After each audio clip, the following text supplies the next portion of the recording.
सरकार किस कदर से आज हमारे समाज में परोस रही है और उसको इस परोसने की जो तरीके हैं वो आप सभी से छिपे नहीं हुए हैं। कहती है, एक तरफ कहती है सरकार कि शराब पीकर गाड़ी ना चलाएं, और आप देखिए यही नहीं, जब आप शराब पीकर गाड़ी चलाते हैं तो आपका चालान भी करती है। लेकिन आप यहां पे गौर करिएगा, जितने भी बार खुले हुए हैं, शराब बार खुले हुए हैं, उन बारों में बैठकर पीने पिलाने का इंतजाम बहुत ही बेहतरीन ढंग से परोसा जाता है। और वहां पर आप देखते हैं कि जितनी भी गाड़ियां खड़ी रहती हैं, पुलिस विभाग प्रशासन को यह मालूम रहता है कि अंदर बैठे ये व्यक्ति पी रहे हैं और वो अपनी गाड़ी से ही अपने घर जाएंगे। ये सरकार को पूरी तरह से पता है। जब ये बात सरकार को पूरी तरह से पता है तो आखिर इस कानून का क्या महत्व बनता है कि शराब पीकर गाड़ी ना चलाएं, जब सरकार खुद जानती है, उसने पीने की जगह निर्धारित कर रखी है। और वो जो जगह पीने की निर्धारित कर रखी है, तो आखिर क्यों उसने इस कानून को बनाया?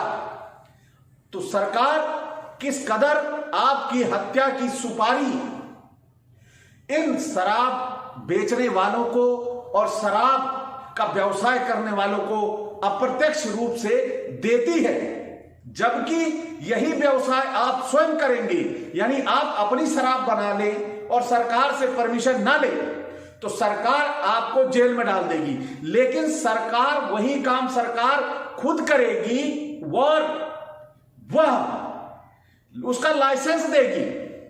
आप बनाओगे तो खतरनाक, और सरकार बनाएगी तो वह जनहित में बन रहा है। क्या ये सरकार का दोगलापन क्यों? आखिर इसके विषय में कौन बोलेगा, कौन चर्चा करेगा? आज जितने भी एक्सीडेंट के मामले आप उठा के देख लीजिए, वो एक्सीडेंट के मामले अधिकतर शराब पीकर गाड़ी चलाने से ही होते हैं। अब अधिकतर घरेलू हिंसा के मामले जो महिलाओं पर, आधी आबादी पर अत्याचार होता है, उस आधी आबादी पे अत्याचार अगर अखबार उठा के देख लीजिए या जिस पे जांच करवा लीजिए तो ये अत्याचार नशे की हालत में होते हैं। अब जो शराब पीकर गाड़ी चला रहा है, ये हर व्यक्ति की पहचान सरकार को है, क्योंकि वह हर कैमरे जो लगे हुए हैं मदिरालय या शराब के, वहां पे वो डाटा सेव हैं, वो खरीद रहे हैं, वो बैठे अंदर पी रहे हैं और वहां पे परोसा जा रहा है शराब का कारोबार, और वहां से निकलने के बाद वो व्यक्ति घर जा रहा है। ये भी सरकार को पता है। आखिर जब ये सारी चीजें पता है तो ये कानून क्यों? शराब पीकर गाड़ी ना चलाएं, नहीं तो आपकी खैर, और 10,000 का जुर्माना। आखिर ये क्यों? ये आपके साथ बहुत बड़ा अत्याचार, यानी आपको आजाद भी छोड़ दिया और आप आजाद हुए तो आपको फंदा भी डालेंगे। तो ये कैसी आजादी, कैसा फंदा? आइए हम बात करते हैं इस पे, क्योंकि ये बहुत जरूरी विषय है। ये हमारे समाज का महत्वपूर्ण अंग है। यानी आप शराब बनाओगे, आप बेचोगे तो दोष है, सरकार करेगी, दोष नहीं है। और दूसरी तरफ सरकार का दोगलापन तो देखिए, कैसा दोगलापन आपके साथ करती है सरकार। एक तरफ आबकारी विभाग बनाया हुआ है, शराब बेचने के लिए लाइसेंस दे रहे हैं, दूसरी तरफ आप खुद देखिए मद्य निषेध विभाग बनाया हुआ है। और जब आप शराब बेचने का लाइसेंस दे रहे हैं तो मद्य निषेध विभाग बनाया क्यों? आखिर मद्य निषेध विभाग बनाने का कारण क्या है? सरकार से कोई सवाल नहीं करता। एक तरफ खरबों रुपए खर्चा करती है कि शराब नहीं पीना, बड़ी बड़ी होर्डिंग लगाती है, बड़े बड़े बैनर लगाती है, और दूसरी तरफ कहती है कि आप शराब पिए सरकारी दुकान से खरीद कर। यानी आप मौत को दावत दें सरकार की सहमति से, आप अपराध को निमंत्रण दें सरकार की सहमति से, और सरकार खर्चा करेगी आपके ऊपर, बड़े बड़े बोर्ड लगाएगी, शराब जुर्म की मां है। लेकिन एक सरकार को पता है, तो ये जानबूझकर सरकार अपराध क्यों करती है? जानबूझकर। तो ये सोचने वाली बातें हैं कि हमें सरकार देती क्या है, खरबों रुपए इस शराब से कमाती है और हम पे खर्चा क्या करती है। मानिए चलिए ये आपका समाज का एक जरूरी अंग है, तो आप इस मद से आया हुआ धन आप विद्यालय या शिक्षा के लिए क्यों नहीं खर्चा करते हैं। जो वो गरीब बच्चे हैं, उन गरीब बच्चों को आप शिक्षा देने का काम करिए। तो ये तो सरकार से नहीं होता। आज प्राइमरी का पूरा ढांचा देख लीजिए, ध्वस्त पड़ा है, शिक्षा बहुत बुरे स्तर पे पहुंच गई है। आइए सरकार के विषय में तो आपने देख लिया कि सरकार शराब किस कदर पहुंचती है और आपको किस तरह मौत के करीब ले जाती है। आइए अब बात करते हैं सिगरेट की। सिगरेट आप जब डब्बी लेते हैं तो उस सिगरेट की डब्बी के ऊपर उसके खतरनाक होने वाले रोगों के बारे में दर्शाया होता है कि कैंसर कितना भयंकर दिखाते हैं, उसमें जो चित्र है। सरकार देखिए कितना दोगलापन करती है। सरकार आपको अप्रत्यक्ष रूप से मौत में डालती है और उस मौत से अपने आप बच भी जाती है। और वो बचती कैसे है? वो बचती ऐसे है कि जैसे आप देखिए इस वीडियो में, वो कैंसर, भयंकर कैंसर होने का होता है, उस डब्बी के ऊपर छपा होता है और एक डब्बी में मेरे ख्याल से 10 या 12 सिगरेट होती हैं। तो जब 10 या 12 होती हैं, कोई व्यक्ति जब खरीदने जाता है, अगर 1 सिगरेट खरीदता है या 2 सिगरेट खरीदता है, 3 खरीदता है, तो उसे डब्बी नहीं मिलती। यानी उस पर खतरनाक जो चित्र बनाया गया है, वो चित्र उस लेने वाले व्यक्ति को बिल्कुल नहीं दिखाई देता। तो वह सिगरेट लेता है और आराम से पीता है। यानी उसे उस मौत के बारे में, उस बीमारी के बारे में जरा सी भनक नहीं लगती और जरा सी भी जानकारी नहीं लगती। तो उस व्यक्ति के लिए कितना खतरनाक है नशा। और खतरनाक नशे के बारे में जानकारी भी यदि किसी को करनी है तो लखनऊ के जो सांसद हैं, उन्होंने अपने बेटे को खो दिया है इसी नशे के कारण। तो आप नशे के बारे में ये सामने देख रहे होंगे, ये जो सिगरेट की डब्बी के ऊपर आपको दिखाई दे रहा होगा स्मोकिंग किल्स।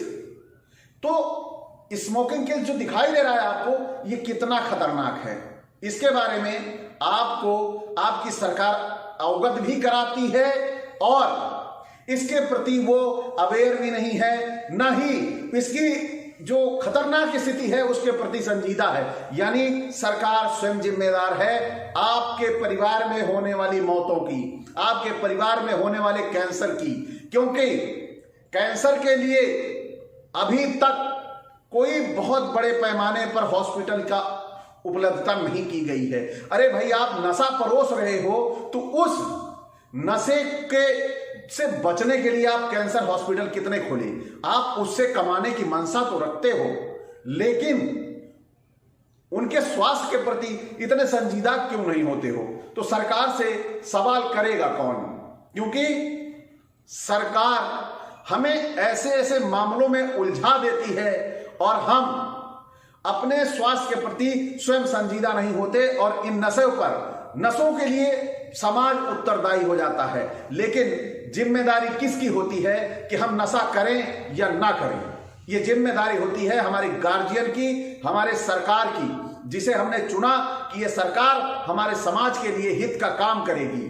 तो गलत चीजें, जैसे बड़े बड़े अपराधों के लिए कानून बनाया गया है, उसी तरह एक मानव हित में यह कानून बनाया जाए कि नशे जैसे उत्पादन वाली चीजों को इनका लाइसेंस ही ना दिया जाए और इन्हें खत्म कर दिया जाए। क्योंकि इस नशे की महत्ता को वही समझ सकता है जिसने अपने परिवार में किसी को खोया हो। और मैं जानता हूं कि भारत के आधे से ज्यादा लोग इस नशे की दुर्घटनाओं के या तो शिकार हैं या तो आने वाले समय में हो जाएंगे, जिसकी जिम्मेदार प्रत्यक्ष रूप से सरकार है। लेकिन सरकार नहीं ये स्वीकारती कि ये हमारे द्वारा किया गया कृत्य है। एक्सीडेंट होगा, केस आपके ऊपर होगा। लेकिन मैं कहता हूं कि अगर शराब पीने के बाद एक्सीडेंट होता है तो उस एक्सीडेंट का जिम्मेदार एक पार्टी सरकार भी होनी चाहिए, क्योंकि वहां पर यह नशे का कारोबार आप वही कर रही है, दूसरा इसका कोई फायदा नहीं ले रहा है। आप देखिए अभी ये गुटखे के बारे में, गुटखे के बारे में हर पाउच पे इतना खतरनाक चित्र बनाया गया है और इस खतरनाक चित्र को सब बड़ी लापरवाही से लेंगे और ऐसे फाड़ा और खा गए। और इन सब चीजों को करने के बाद, इन सब नशों को करने के बाद आप देखिए आप कैसी हालात होते हैं। इस एक्सीडेंट को आप देख के आभास कर सकते हैं कि नशे से जब ऐसा एक्सीडेंट होता है कितनी जिंदगियां जाती हैं। सामने वाला जो जा रहा था, जो नशा नहीं किया, वो भी भुक्तभोगी हो जाता है और जिसने कर रखा है वो तो भुक्तभोगी हो ही रहा है। तो इस नशे के बारे में उन लोगों को से पूछा जाए कि क्या ये नशा जो सरकार कर रही है, सरकार करवा रही है, क्या ये उचित है? अब ये बात तो वही आती है कि सरकार कर रही है, यानी वो करें तो रासलीला, हम करें तो करेक्टर ढीला। यानी सरकार अगर ये सारी नशे बेचेगी तो वो वैधानिक है और यही काम अगर आम आदमी करेगा तो वैधानिक नहीं है। यानी सरकार आपका मर्डर कर सकती है, सरकार आपका कत्ल कर सकती है, वो वैधानिक है। इसके विषय में कोई नहीं बोलेगा क्योंकि वो वैधानिक हो गया, क्योंकि वो सरकार है। और लेकिन ये सरकार बनाई किसने? बनाई आपने। और आप ही के लिए अप्रत्यक्ष रूप से सरकार सुपारी देती है किसको? इन गुटखा बनाने वालों को, और किस कदर शराब माफियाओं को देती है। और यही सब आपके साथ फिर घटनाएं आपके समाज में होने लगती हैं। महिलाओं के साथ, आधी आबादी के साथ जो अत्याचार होता है, वो अत्याचार की जिम्मेदार सरकार है। किसी भी महिला के ऊपर अत्याचार हो तो उस अत्याचार में अपराधी के खिलाफ तो मुकदमा होना चाहिए, लेकिन एक मुकदमा उस सरकार के लिए भी होना चाहिए कि सरकार ने ही उसे पीने के लिए अधिकृत किया था, वरना यह घटना ना होती। यानी न उस नशे की हालत में जो 75% घटनाएं हो रही हैं वो तो ना होती।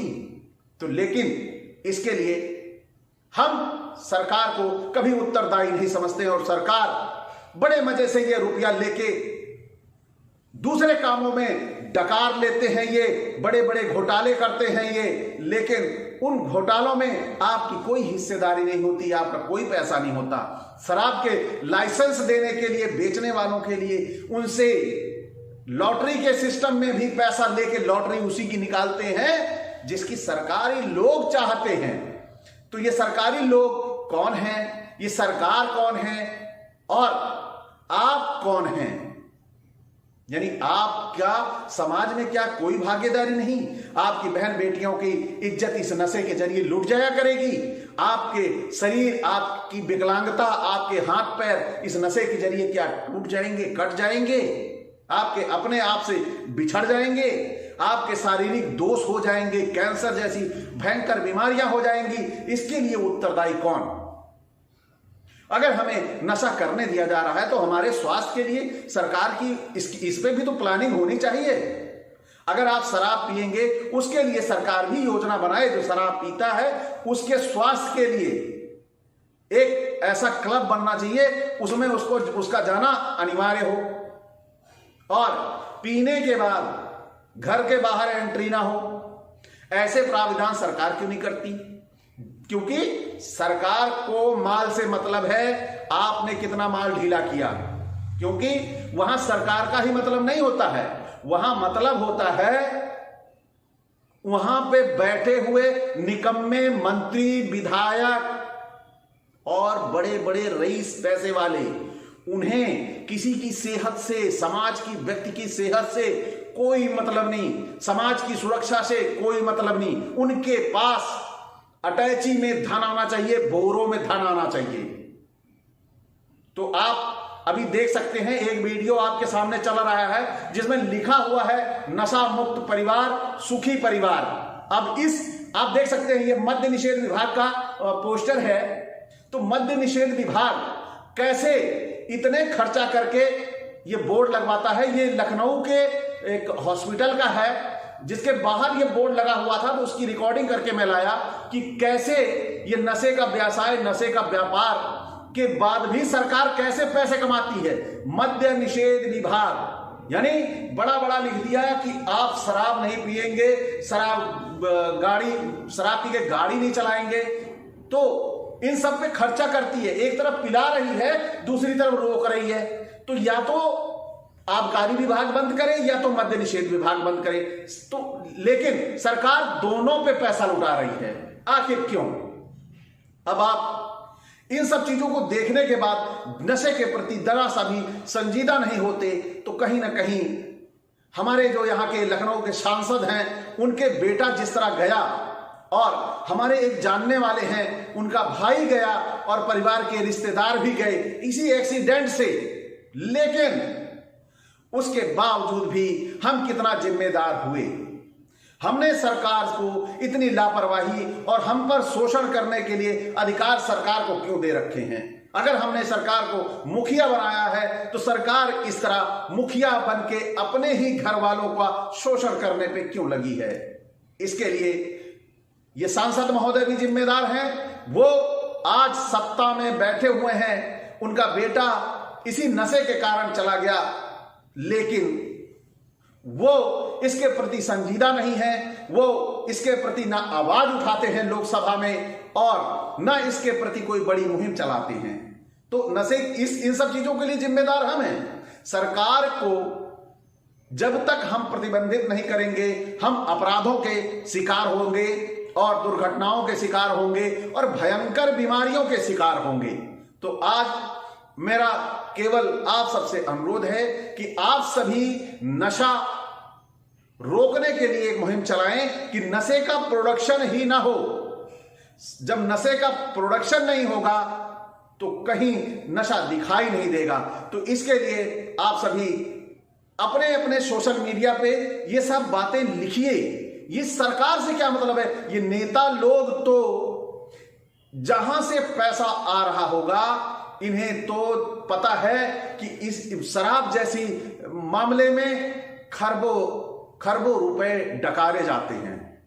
तो वो खरबों रुपए जब डकार रहे हैं और उनकी जीवन की जो एक आयु है, उनका जो उम्र है वो 70 या 80 साल रख लो, ये चले जाएंगे, लेकिन ये बेहया आने वाले समाज को कितना गंदा करके जा रहे हैं, इसके प्रति हम लोगों को अब अवेयर होना होगा। नहीं तो हम किसी अपने को नशे के रूप भयंकर बीमारियों में खो देंगे, भयंकर एक्सीडेंट में खो देंगे और या फिर हम उसे जीवन भर अपंग बना देंगे। तो ऐसी चीजों से बचने के लिए हमें सरकार के नकेल डालनी होगी, क्योंकि सरकार के बीच बैठे हुए लोग वो बहसी दरिंदे हैं जिन्हें रुपए की इतनी भूख है। उन्हें यह नहीं पता कि आज हमारा समाज इस नशे की वजह से कितना असहज महसूस कर रहा है।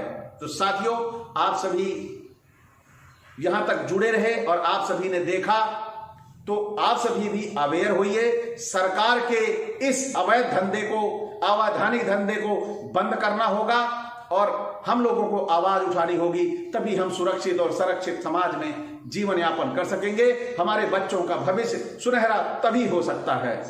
तो आप सभी इसी तरह के जो जानकारीपूर्ण सरकार की लापरवाही या सरकार का मनमानापन या सरकार के अड़ियल रवैये की वजह से समाज का जो नुकसान हो रहा है, उन चीजों के उन बारे में आप तक जानकारी पहुंचाने के लिए आप सभी चैनल को लाइक व सब्सक्राइब करें और शेयर जरूर करें, जिससे ये वीडियो उन बेहया मंत्रियों, बेहया सीएम, बेहया पीएम तक पहुंचे कि अगर वो शराब बेचना ही चाहते हैं तो मद्य निषेध विभाग बंद कर दें।